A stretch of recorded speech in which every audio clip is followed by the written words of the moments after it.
اعوذ باللہ من الشیطان الرجیم، بسم اللہ الرحمن الرحیم۔ السلام علیکم دوستو، نماز عشق کیا ہوتی ہے؟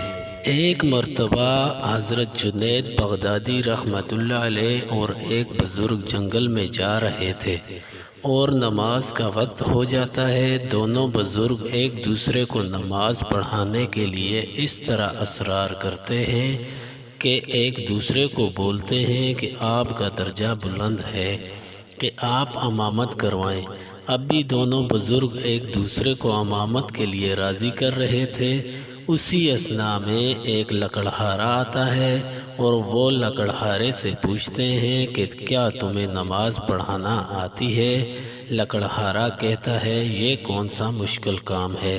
لکڑہارے نے لکڑیاں رکھ کر نماز پڑھانی شروع کی۔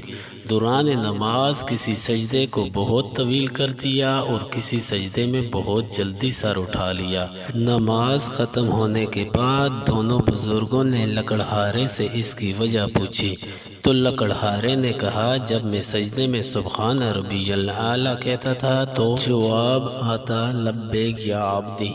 جب تک جواب نہیں آتا تھا میں سر نہیں اٹھاتا تھا۔ یہ نماز عشق ہے۔ ہم ابھی تک اسی ظاہری نماز میں لگے ہوئے ہیں، عمر گزاری مگر آگے نہیں بڑھ سکے۔ جہاں سے نماز کی ابتدا کی تھی وہیں نماز کی انتہا پر ہیں، جبکہ حدیث شریف میں آتا ہے کہ مومن کا کسی مقام پر رک جانا حرام ہے۔